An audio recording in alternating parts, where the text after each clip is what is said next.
Hey guys, you've heard of the Young Turks podcast because you're listening to it right now. But make sure that you subscribe and give it a 5-star rating if you like it. Thank you for listening.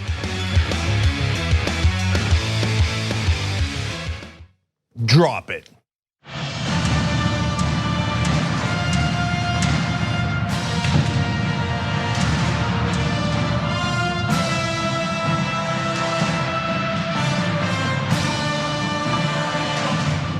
Look at this old school power panel. Cenk Uygur, John Iadarola, Michael Shure, Epic Senior, Epic Junior. This is really old school. And I'm here too. That's also old school these days. Arguably. All right, we got a great show ahead for you guys. Really interesting details on the killing of Suleimani and why Trump might have done it in the first place. Okay. And then, hey, we're finally gonna have impeachment. Pelosi's sending it over next week. What are the details of that? What does that mean? How quickly does it go? What are the rules involved? And of course, most importantly, will there be witnesses? So lots to get to on tonight's program. So without further ado, here's John Iadarola. Okay, let's do that. Why did Donald Trump authorize that strike against Qasem Soleimani about 1 week ago? Well, the official word out of the White House has shifted over time. There was always some imminent threat. We've got later on in the show some more detail about Mike Pompeo attempting to explain what that means. But last night, the Wall Street Journal had an article, and in it, they had a reference to one other thing that might have been on Donald Trump's mind as he was making that decision. The section read, Mr. Trump, after the strike, told associates he was under pressure to deal with General Soleimani from GOP senators he views as important supporters in his coming impeachment trial in the Senate, associates said. That's not something that he or Mike Pompeo have brought up when asked about the rationale to launch us into this conflict. To be fair, John, they have constantly been talking about an imminent threat. And maybe they just crossed their wires and they meant the imminent threat of impeachment. And Mike Pompeo's been saying he doesn't know how imminent, when it's gonna happen. It's because Nancy Pelosi has held her cards close to her chest. That's true. Now they know though, it's coming next week. This is really inappropriate. I know, welcome to the Trump world, right? But other presidencies and administrations would have at least had the decency to cover up if they were their actions were guided by totally inappropriate political considerations. Now, do politicians play politics? Of course, right? But when it comes to issues, especially of war and putting our troops in danger, well, that's a whole different level. And for them to be such knuckleheads that they're allies in the Wall Street Journal because the rest of the article is framed as like they made quick and bold and decisive moves, right? For them to let them know, oh yeah, we didn't want to be impeached. So, and by the way, the second implication of that is senators like Lindsey Graham and Tom Cotton are such warmongers that apparently there's a little bit of an implication that, hey, you know what? Maybe we would be open to being tougher on Trump in the Senate if we don't get our bloody war. And that's also really interesting. One thing that people aren't talking about after reading this is not just the sort of the impeachment distraction argument that people were talking about. I don't know how much I believe that, but what this speaks to me is also the fragility of support. Even though it's widespread, it seems that there's some fragility to the support the president enjoys among Republicans and in the Senate. And as you get closer to an election, as you get closer to another even year in 2022, you have this feeling that maybe Republicans are starting to look at these poll numbers and think that these things matter. The other part of it is you had lots of members of the military, former members of the military, testifying in front of the House Judiciary Committee, and military members of the US Senate, Republicans and Democrats, but Republicans in this case, will look at that and they will say, we have to actually give some sort of leverage to the people who testified who were members of the military. But the fact that they would even need to do something to appeal to Republican senators, if this is true, says a lot about where they feel their support is in general in the US Senate among Republicans. So that's what I want to ask about, because obviously I think this is compelling, and I am certain that whatever his reason for authorizing the strike was, it wasn't just I thought it was in the best interest of our country. Right. We know that that's not the case. But is this what was actually like? Is he worried that Lindsey Graham is going to vote to remove him? Really, or Tom Cotton, or whoever. I just find that to be so hard to believe. Now that doesn't mean that Trump couldn't still be scared of it. He's an idiot. But I don't think, I think he's been given every reason to be confident of how this Senate trial is going to go. To do something this out of left field, because of that fear in particular, I find hard to buy. Well, so let me partly agree with both of you. So I don't think that it's a credible threat that Lindsey Graham and Tom Cotton are going to vote against him in impeachment. No way, no way. On the other hand, the part I'll agree with Michael on is you only need 4 Republican senators to call witnesses. Right. And the witnesses could be very, very damaging. So, but Cenk, these weren't the Republicans that were going to be voting for witnesses. Presumably, Tom Cotton is with the president. Lindsey Graham's with the president. You don't do this to appeal to Lisa Murkowski and Mitt Romney and Susan Collins. And, I know, yeah. but the only card that Graham and Cotton have, the warmongers have, is, well, like it's such a preposterous idea that they would vote against them in impeachment. But it's not preposterous for them to be the 4th vote if Murkowski, Collins, and Romney vote to allow witnesses. Now, but do I think that even that is a credible threat? No, not really. And so what do I think it shows? I think it shows that the president is super easy to bluff. And remember, I mean, we don't know if there's a secret deal with Turkey to enrich Donald Trump, but we do know that Erdogan bluffed and said, I'm going into northern Syria tomorrow, whether you like it or not. And Trump panicked and pulled out our troops immediately. And remember, Trump himself is a giant bluffer. Throughout his entire business career, all he's ever done is bluff. So he could be doing projections here. And so it's possible that Graham and Cotton came in there with like, I don't know, how do we start a war? The guy's not that bright.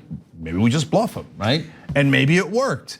But overall, obviously, all of these are illegitimate concerns if you actually care about national security and not your own political career. But I want to say one other thing about the Wall Street Journal article. They also framed all of his advisors as much more hawkish than previously known. So Pompeo has wanted to go to war with Iran for a long time. By the way, he's not the defense secretary, he's the Secretary of State. He's supposed to do diplomacy. He's doing the opposite. Esper, who is the defense secretary, went to West Point with Pompeo, and they're apparently old friends, and apparently Esper will do what Pompeo commands. But the key here is Mark Milley, the head of the Joint Chiefs.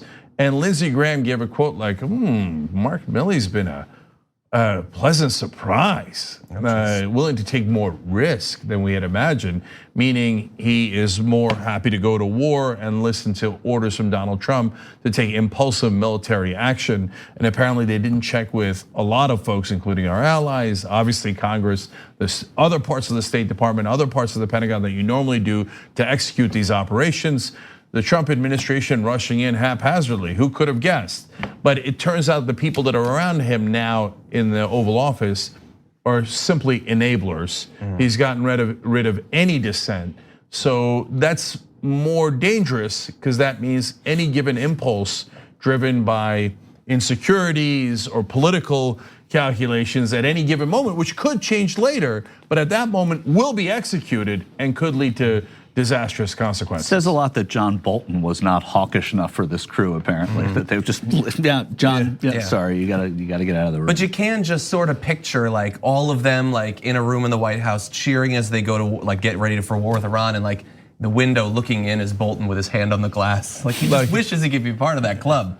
But let me talk, you were talking about impulse and insecurities. So I wanna throw it back as a potential alternative explanation that I believe might be a simpler explanation. So we had this sort of bombshell accidentally, kind of, from the Wall Street Journal last night. Over the weekend, we had New York Times reporting that was like ignored by everyone, and I don't understand how.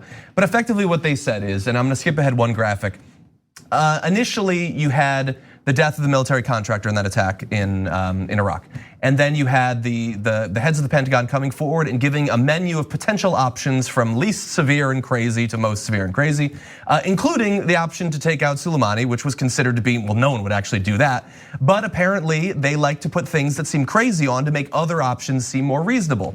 And so at first, it seemed everything was going according to plan. Trump rejected the option to kill Soleimani to respond to a wave of recent Iranian-sponsored violence in Iraq. Instead, he authorized airstrikes against Kataib Hezbollah. Then things changed when protesters gathered outside the US embassy in Baghdad on Tuesday. Iranians saw the US response as disproportionate, but Trump became increasingly angry at the images he saw on television as protesters stormed the embassy. Suddenly, Trump was worried that failing to respond to the protests would look weak. By Thursday, Trump had decided to go forward with the killing of Soleimani, and top Pentagon officials were stunned. That's a direct quote from the New York Times article. They had assumed he would go with the less risky option. And I think to buttress that this might be explanation enough, how many times over the past week has Donald Trump said, this was the anti-Benghazi, this was the opposite of Benghazi?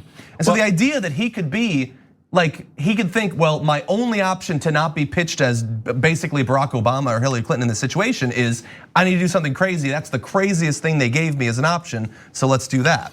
Well, so that goes 2 points. One is, as Young Turks viewers will remember from earlier in the week, the minute we had the Soleimani killing, I said he's trying to respond in a way that so he doesn't get painted as Benghazi-like. Okay, so and it's not hard to discern, and it's good to get the confirmation from the papers and inside officials. But Trump himself, before the strike, kept saying like, "Oh, I'm not going to do a Benghazi. It's not going to be a Benghazi." I mean, he looked absolutely panicked about the idea that there would be a Benghazi-like situation. So I thought that was the number one reason that he did it, and it looks like now it's fairly confirmed that it was. But apparently, there's also these political considerations. So maybe in his mind, he thought it was a win-win. I helped myself politically with impeachment, and I look tough, which gets me to the last point. Look, the guy is deeply insecure, and he's so concerned about looking weak that he oftentimes acts irrationally and rashly. And now we have a team, according to the Wall Street Journal, again, they're largely allies of the president, but they're telling us, yeah, his team will do whatever he says, and they're comfortable with more risk and more war, and they don't really want to check with anyone else. That sets up an absolutely explosive situation. It seems like we barely avoided it this time around, apparently thanks to Tucker Carlson.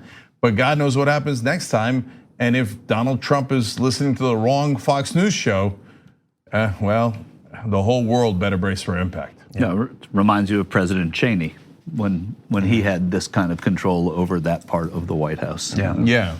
But even with Cheney, he always wanted to go to war.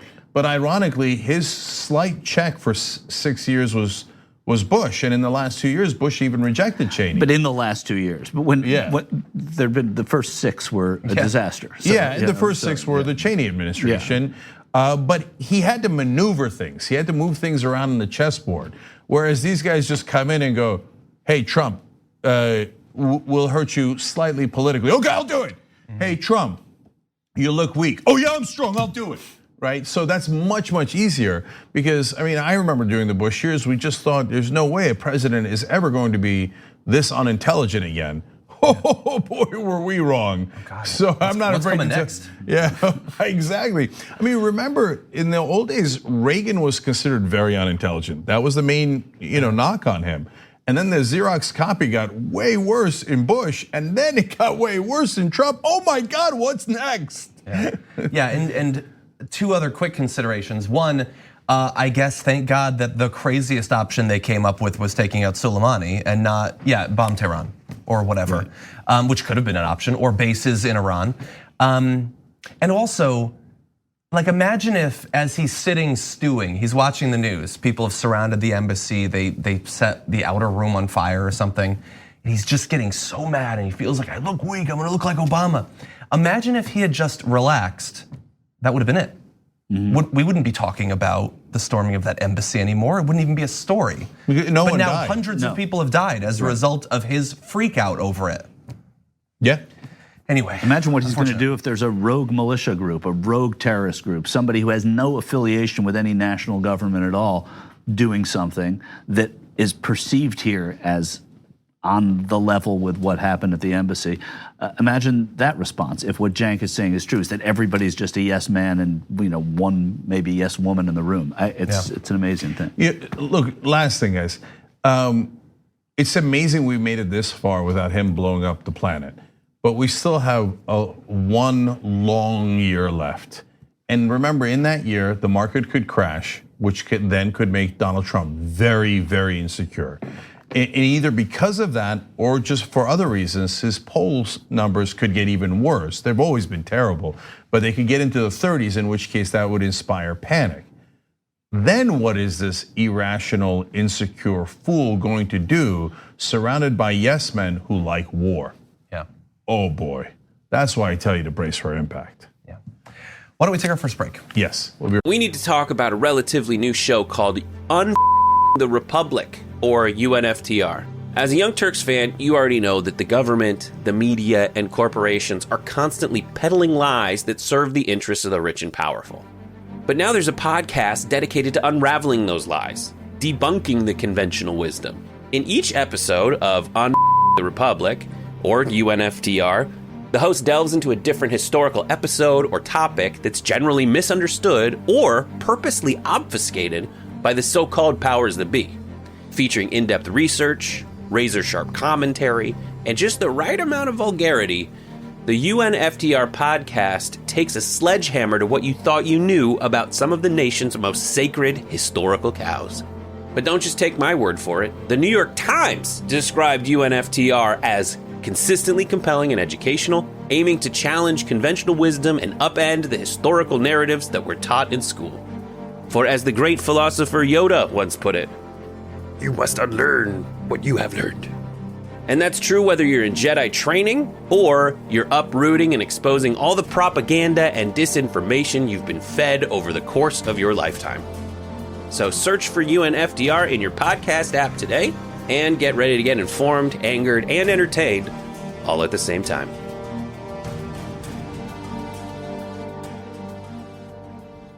Right. All right, back in the Young Turks. Let me read a couple of comments as usual. Jody's Ones writes in from the member section. Yay, Michael Shure. I was just wondering earlier this week where the hell he'd gone. Well, it's right here, isn't it? Right here. Jody, thanks. It's good to be back. I bathe in a very stable genius's tears writes in. Republicans have hitched their rotting wagon to a horse frothing at the mouth. They have to have a united front in order to survive, even if there's some dissent. I kind of like that metaphor, though. Political cartoon. Yeah, a year from now, we'll see how that goes, right? Me Papito writes in on Twitter. I started watching Game of Thrones recently, and oh my God, Cenk was right. Trump is Joffrey Baratheon. Keep watching. Yes, well, anyway, so that's not a prediction or anything like that. It's just anybody who's watched Game of Thrones. He's an immature, spoiled little brat who is malicious and has no empathy. Kind of a layup. Yeah. And then Little Mac in YouTube Super Chat says, this country has been going down a dark path for quite some time. We're coming to an abyss. Help us, TYT. You are our only hope. I like that we're the Obi-Wan Kenobi of media. Thank you, though. By the way, thank you for using YouTube Super Chat. Thank you for being members, tyt.com/join. In fact, guys, I'm gonna talk about the affiliate program here. So a lot of you know we're doing an affiliate program. What that means is you guys selling membership. And that way you get commission. You get commission on everyone you sell, but not just at the time of sale. You get it as long as the person remains a member. So once you sell it once, that income keeps coming in every month, okay? So it's at tyt.com/win-win. We're trying to get to 2,500 basically sales affiliates that are you guys. We're trusting you to help us increase membership, which is, literally unprecedented. No media company has ever done this before. And so far, we're trying to get 2,500 at the end of the month. So far, we're at 446 affiliates. So look at that. We just added 446 salespeople to TYT staff. So you guys are awesome. and make sure you're signing up. And and if you do, if the whole process is really easy, but go all the way through. Make sure you pick your avatar so that people know who you are when you send them the link. But there's also the chat room, so you guys can talk to one another, and people are already talking to one another, sharing tips on how to sell, and asking questions and getting answers back on how to make it easier. And so far, look, the sales are a little harder, but we're picking up a little bit of momentum. 16 members added through you guys. So let's keep it going. I love it, and hopefully it'll be the win-win that we are imagining. And so far, off to a great start. Thank you. Yes. All right, John. Okay, let's jump back into it. We have been trying to get specifics on what the intelligence actually was that led Donald Trump to order the strike on Qasem Soleimani last week, and Mike Pompeo has been interviewed multiple times about this. We're not necessarily learning much, but let's see, from his appearance last night on the news, what do we know about how imminent the attack was, what it might actually look like? Here he is.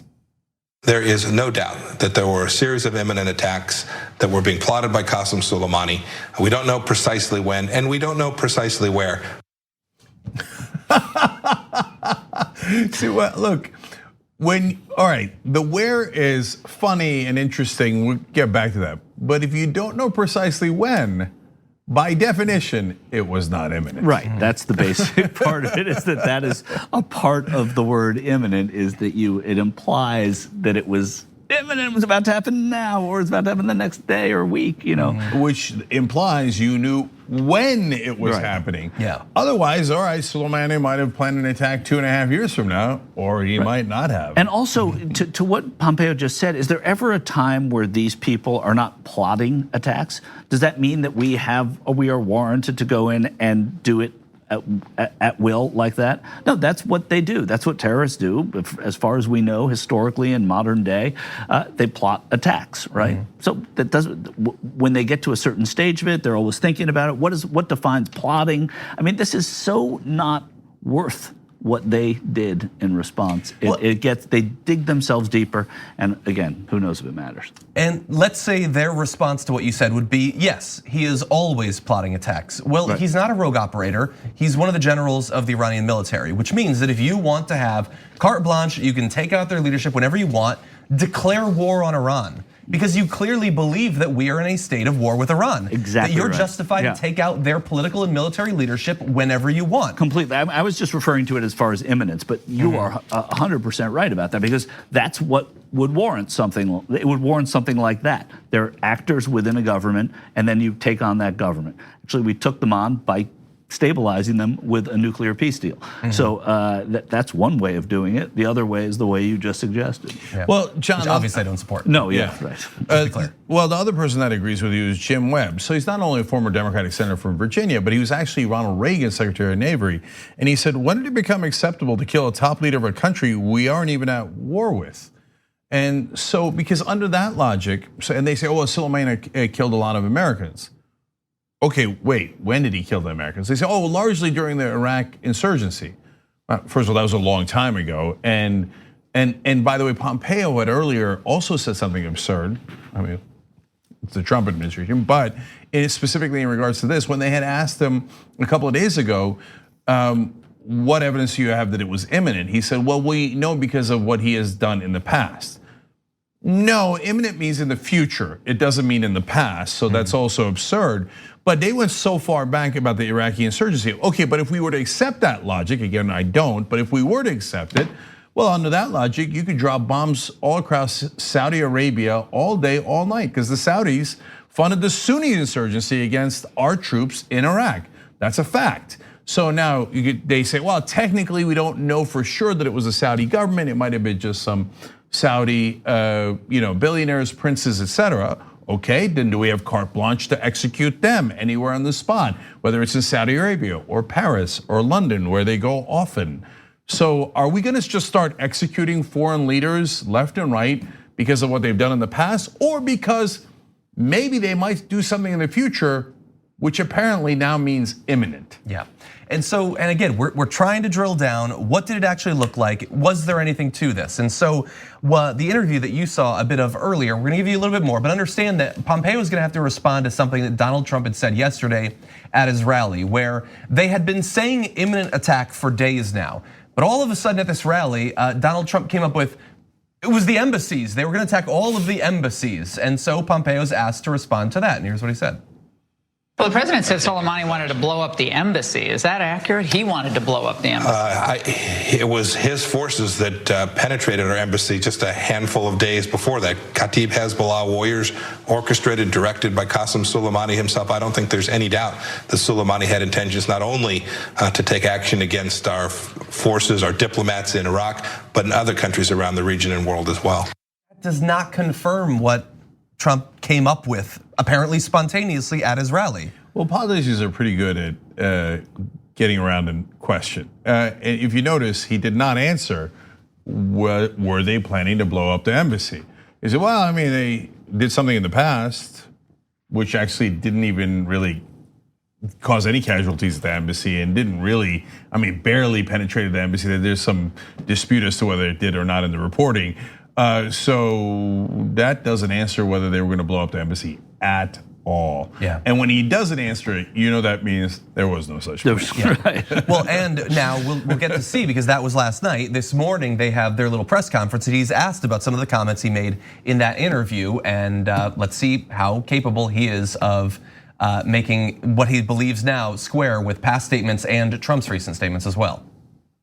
Mr. Secretary, the administration said this strike was done based on an imminent threat, but this morning you said we didn't know precisely when and we didn't know precisely where. That's not the definition of imminent. The president has also suggested that there was some sort of attack being planned against an embassy, perhaps several embassies. Can you clarify, did you have specific information about an imminent threat, and did it have anything to do with our embassies?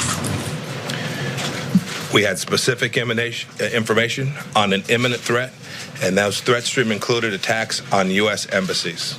Period, full stop. So you were mistaken when you said you didn't know precisely when and you didn't know precisely where. No, completely true. Those are completely consistent thoughts. I don't know exactly which minute.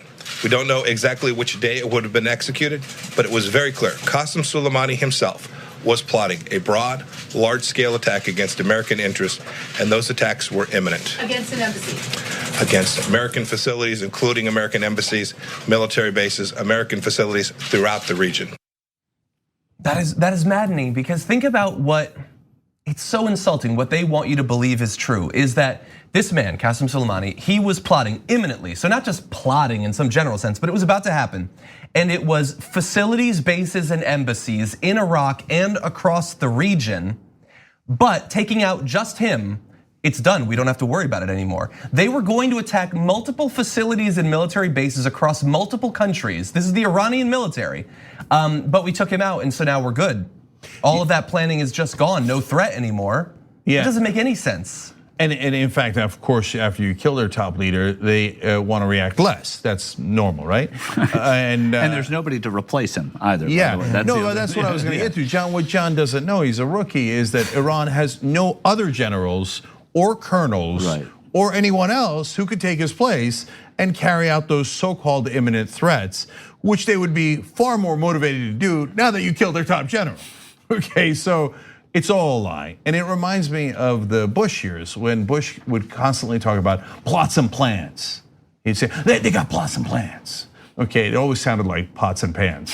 And so there are no plots and plans, okay? And Saddam Hussein, of course, was not connected to Al-Qaeda, and it turns out he did not have weapons of mass destruction, and they had been lying through their teeth the entire time. And now we have more talk about vague plots, and as Edwin, our stage manager, pointed out a couple of days ago, it reminded us of Rumsfeld saying, oh, we know where the weapons of mass destruction are. They're in the north, south, west, and east of Tikrit. Okay, in other words, you don't know, okay? And they never knew and they never existed. And so here we are again. If you, one more thing about that. Mark Esper, the defense secretary, before we did the strike against Soleimani, said we have the right to do preemptive strikes. Now that he knew they were gonna kill the top Iranian general, that's why he said we're gonna do a preemptive strike. Well, a preemptive strike by definition means, well, the Iranians were not yet going to hit us. We decided to hit them first. That's the whole point of a preemptive strike. So now that they're in some trouble over it, all of a sudden, well, you know, I mean, maybe it was imminent. I mean, we didn't know when, but, and he says, oh, that squares. Yeah, sure. Yeah. 2 + 2 = 4, and it also equals 5. And if I say both of those things, I just have to say, not because I'm a Republican, yeah, that means the same thing. Yeah. Except it doesn't. Except it doesn't. And look, we've talked a lot about this rationale. We talked about it this morning on the Damage Report. We've been talking about it for the first half of the show today. But it's not just like, man, we want to get them for their lie. It's because this is not over. Trump is still president. He will still be president for a minimum of about 1 year. He is still surrounded by people that are desperate to go to war with Iran, and he is just as thin-skinned and irrational as he was when he launched that attack.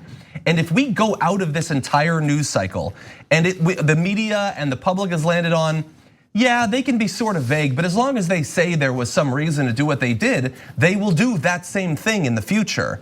I don't know how we stop them at this point. They seem bound by literally nothing. But I think that we have to give it the old college try if we want to avoid actual war with Iran in the future.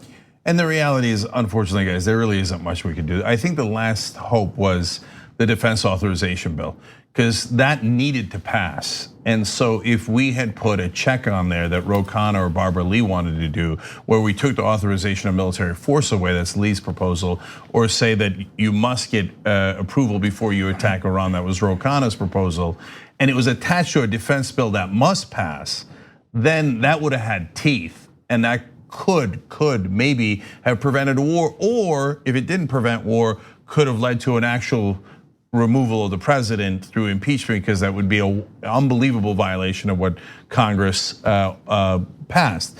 Now, maybe you say that's not realistic, that we could have gotten that done because of the Republicans in the Senate, but that would have been a college try. That would have been the best attempt at stopping him. Now that that bill is gone, we can and we are doing resolutions, but it's not gonna work, and it has no teeth. And no, as long as the Republican senators don't break from Donald Trump, and he can't be removed from office, there's nothing that could stop him. Well, why don't we turn now to that one without teeth, actually, because that is our next story.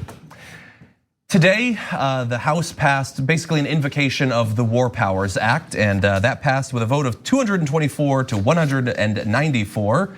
8 Democrats joined Republicans in opposing a limitation on Trump's ability to initiate future conflicts with Iran. 3 Republicans voted in favor of it. Interestingly, 7 of the 8 Democrats who voted against it are freshmen. So that's an interesting thing to bear in mind in future elections. But in any event, the resolution, which is called a concurrent resolution, which is different than a joint resolution with the Senate, and means that in effect it's a little bit easier to pass, but more difficult for it to have any actual effect on Trump's future actions, directs the president to terminate the use of the US armed forces to engage in hostilities in or against Iran or any part of its government or military unless Congress has declared war or specifically authorized engaging in hostilities, or if such use of the armed forces is necessary and appropriate to defend against an imminent armed attack upon the US. And just bear in mind that last little clause, the whole argument we've been having for the past week is whether there was an imminent threat. The imminence clause. And they believe that it means anything they want it to mean. So even if they abided by this, they got imminent stuff that they can pull out of their pocket anytime they want. Yeah, look, overall I'm in favor of it. It's definitely better than nothing. It's at least getting them on the record saying Congress has authority, and so I'm not unhappy that they're doing this at this juncture.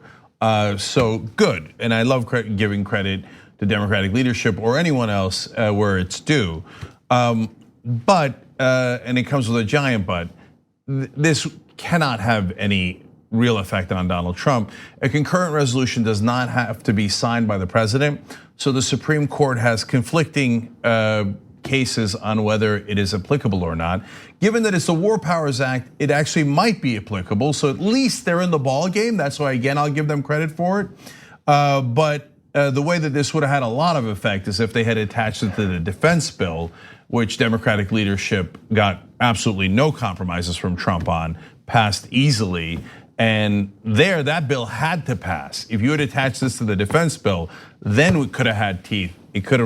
It at least would have had a real shot at blocking Trump. So there's still some degree of a shell game the Democratic leadership plays to get a little bit of credit without actually ever checking the Republicans. Yeah. But getting Republicans on the record, I don't disagree with what you're saying. Getting Republicans on the record, important here too, and getting some Democrats on the record. Yeah, so look, it would have been 10 times better, 20 times better to do it in the defense bill. But the reason I'm saying at this juncture, after they've already lost the battle, at least to win this much smaller battle is still good, because at least guys like Matt Gaetz, who was one of Donald Trump's biggest defenders, to turn around and go, no, you should check with Congress. Yeah. And to Michael's point, that's something. And it's a real division in the Republican Party, and not for the sake of division, but for the sake of there being an ideological difference where we could actually get some Republicans to vote with Democrats on really important issues. Well, that matters. Yeah, and we should add that while Matt Gaetz and Francis Rooney of Florida were Republicans that voted in favor of this, you also have Thomas Massie of Kentucky. So those are the 3 Republicans. But all this is a specific invocation of the War Powers Act. And all the War Powers Act was basically saying, hey, this section of the Constitution, I know that we've just ignored it for the first couple hundred years of our country, but it's still in there, and you guys love to say how much you love the actual text of the Constitution. We're supposed to be in charge of declaring war, and it's not just an esoteric sort of academic distinction.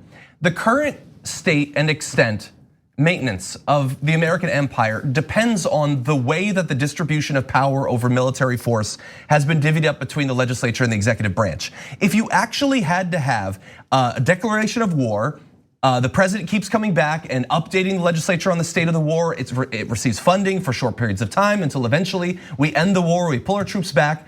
That would be sustainable and it would make sense. Instead, we have this case where we have military bases in dozens and dozens and dozens of countries. Most Americans don't even know that, let alone none of them could explain why. Why do we have a massive base in Germany? Does anyone understand why? They don't have to, because it never gets brought up. Because we're not at war with Germany or any of the countries near Germany, obviously. We can just maintain all of this forever. And nobody needs to know about the vast majority of it even going on. Yeah, well, John, I mean, I am a little concerned about Slovakia. They've been plotting. Yeah, there's lots of imminent. plans. But I want to say one more thing about the Democrats now, because some Democrats voted with the Republicans, as John alluded to. One of them was a guy who gets under every nerve I have, Congressman Max Rose from New York. And he said, I refuse to play politics with questions of war and peace. No, actually, under the Constitution, that's exactly what you're supposed to do. Congress authorizes war. And so that's not playing politics. That's the whole point of politics. So if you're not willing to do that, then you should retire and go home. Yeah.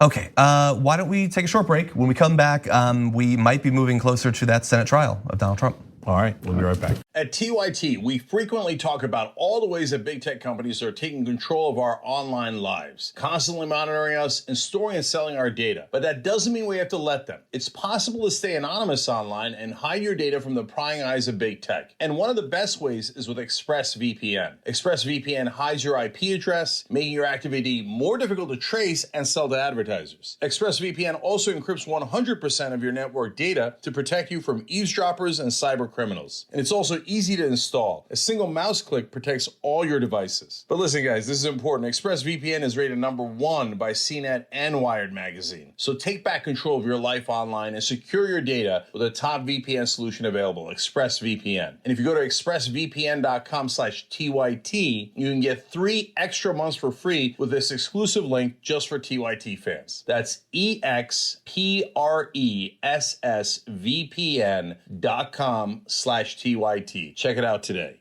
We hope you're enjoying this free clip from the Young Turks. If you want to get the whole show and more exclusive content while supporting independent media, become a member at tyt.com/join today. In the meantime, enjoy this free segment. All right, back in the Young Turks. Member comments. Jack Barnett 77 says, just signed up to be an affiliate. Time to start getting paid for converting my conservative friends and family back home.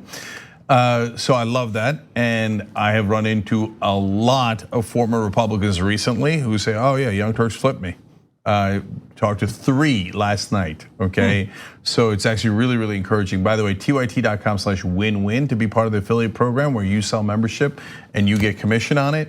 And I forgot to tell you guys, there's actually gonna be a conference call for all the affiliates next week. So sign up today, and then probably Allison Hartson will talk to you guys and help you out also with how to get started and how to do better in the program. And then Lieutenant Mac G writes in with a great point. He said, well, and let's be real, we quote, plot and plan attacks as the United States Army all the time on all sorts of countries. Not because we have the intent to do it, but you have the plan in case things get bad. It's there. When I read those comments from the members, I'm so mad I didn't make that point during the video, right? You're absolutely right. We have 1,000 plans in the United States military. That doesn't mean we're gonna execute all of them, but you have to plan ahead. If based on that, if they killed the head of our Joint Chiefs of Staff, we would go to war. Right? Somewhere in like a filing cabinet, there's a 200-page plan to invade and occupy Canada. Somewhere in DC. Yeah. Doesn't mean we're gonna do it today. Right. Last one, Corey Moore on YouTube Super Chat says, I'm in Iowa, got into a spirited debate with a Buttigieg supporter, showed them the Jonathan Larson investigation article, had zero effect, infuriating. I was waiting for a better conclusion. Not effective. But go to TYT.com. We did a great joint article with The Root, Michael Harriot, the guy who wrote the Buttigieg is a lying MF article. He actually got the same source as Larson. They worked on it together about how 10 cops, 10 African-American cops in the South Bend Police Department complained about discrimination, and Buttigieg did absolutely nothing about it. TYT.com, check out that article, it's really important. Okay, and just a heads up, if we're gonna have Supreme Court, we gotta go through this one fast. All right, let's do it. Let's see if we can do it, okay? We're on the clock. Okay. We've been wondering, when does the next step in Donald Trump's impeachment and possible removal come? Well, apparently it's soon, because Speaker Nancy Pelosi announced today, I have asked Judiciary Committee Chairman Jerry Nadler to be prepared to bring to the floor next week a resolution to appoint managers and transmit articles of impeachment to the Senate. That announcement is obviously consequential for the Senate trial, but also important for the Democratic primary, because it means that the 3 Senate Democrats who are currently seeking their party's presidential nomination, that's Elizabeth Warren, Bernie Sanders, and Amy Klobuchar, and Michael Bennett, by the way. Will now be able to attend a presidential debate, assuming they were invited, on Tuesday night without worrying about the start of the impeachment trial.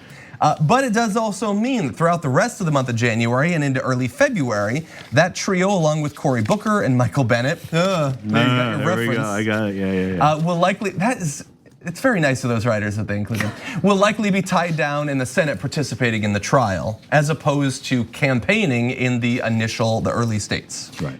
Well, so I mentioned this as a possibility, and now Anna believes it more than I do, and that part of the reason Pelosi might have been, and look, this is controversial, and it's just, I don't know if it's remotely true. But you do have to consider it in terms of the politics within the Democratic Party.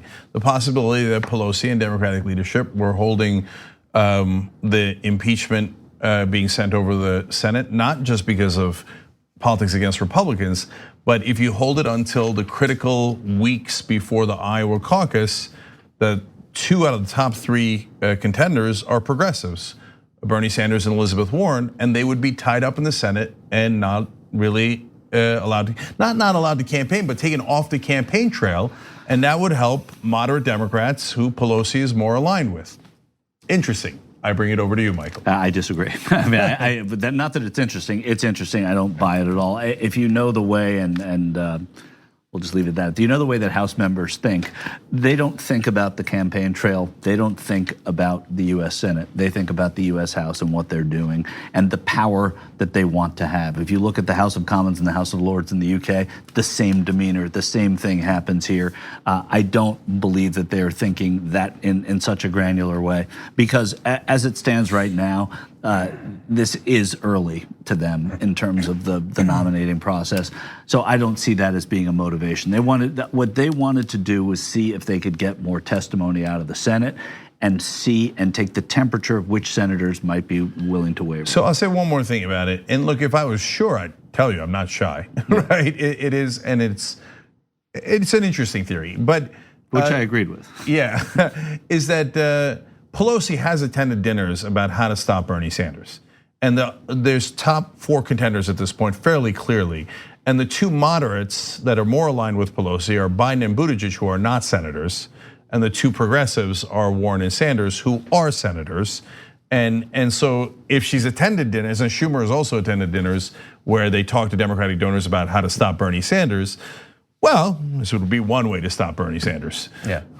Well, look, I don't know about that, but I do know that I'm assuming that Bernie Sanders and Elizabeth Warren in their campaign have got to be thinking, what are they going to do to get out of this? Obviously, they have to be involved in the process, and also Mitch McConnell is implying that this process is going to be over like that, like it's going to be done in a day. So perhaps it won't affect them over much, but they should be coming up with some. They need to either dispatch surrogates like as much as possible. I don't know, send representatives who support their candidacies. Maybe you can think of a couple over to Iowa. I don't know. Even but they if have it to have some goes backup. for 2 weeks from today, right? What's today? Quickly, the 11th, right? So Yeah, it goes 10th. So it goes to the 24th. That's 10 days before Iowa. For people who've been in Iowa this long, who have surrogates all over Iowa, it's 21 days before New Hampshire. So I don't see it as being this kind of a play. I just don't. But if you were to act to affect it, this is when you would act, because it could easily go 3 weeks and boom, there goes Iowa. If you were to do that, right? If you were to do that. But look, guys, let's get more realistic about the other parts of it. The main thing here, I don't want to bury the lead, is that Nancy Pelosi tried a gambit of, hey, I'm going to try to get McConnell to cave in and call witnesses. And I said on the air, that's never going to work. She has no leverage at all. I don't know what she's thinking. And the longer she waits, the more people get restless and go, wait, maybe she has a weak case. And that's exactly what happened. And at the end, she concedes and gets nothing in return, because she never had any leverage in the first place. Well, I disagree. I think she. Really? Yeah, I do. I disagree. Oh, this one's interesting. Okay. Because I feel like she did have leverage. She's the Speaker of the House, the most powerful Democrat in America right now. So, and she had the articles of impeachment. She went in saying she just wants to know what the parameters of this trial are going to be, right? And in doing so, she got some people who are Republicans on the other side to say that quite possibly they think, and they may think during this trial, I don't think it's going to happen, but they may think during this trial that John Bolton and other witnesses should be called. She brought the attention there rather than railroading it in, having him get acquitted, and having it be over. I do think that now there are a lot of Americans, and I know what you're going to say. You're listening to me, you're shaking your head, then you're saying no, wrong. Okay, so I've sat across from that face before, but I do think that nothing was lost at the very least here, and possibly something was gained because the American people realized that there should be witnesses there. Not only that, some Republicans do, and they're allowing for the possibility that could happen. I don't think anything was lost. No, I actually think that's the best possible case you could make for this move, and maybe created a tiny bit of pressure on Collins, Murkowski, Romney, et cetera, to call witnesses later. But for now, the reason why Pelosi's given up and is now sending it to the Senate is because Murkowski and Collins said, no, we agree with McConnell. We will not agree to call witnesses ahead of time. It's over. And now you have absolutely no leverage. Yeah. If you had this much leverage before, it's now gone. That's why she's sending it over. And just to be clear, all of the previous trials have involved witnesses, sometimes many witnesses. Right. And some It's that were absurd called, that some that were called mid-trial too, that where they said, "Hey, we want to hear more from this person. We want to hear from this person." It could happen. All it takes is a majority. The fact that many more people know that all it takes is a majority, to a degree, she slowed the roll. And I don't think anything was lost. It's arguable if anything was gained, but I don't think anything was lost. Okay, well that's it. Unfortunately, he's got a heart out.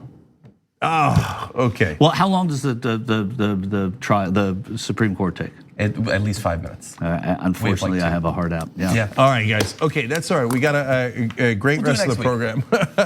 Coming up. So also check out Michael Shure on I-24. Obviously, John's damage report. If you're a member, you could get that anytime. TYT.com/join. We got a great panel. JR and Ida Rodriguez coming up next. Some really important topics. And did Fox take an anchor off air for criticizing Donald Trump? Interesting. Okay, we'll be right back. Thanks for listening to the full episode of the Young Turks. Support our work, listen ad-free, access members-only bonus content, and more by subscribing to Apple Podcasts at apple.co/TYT. I'm your host, Cenk Uygur, and I'll see you soon.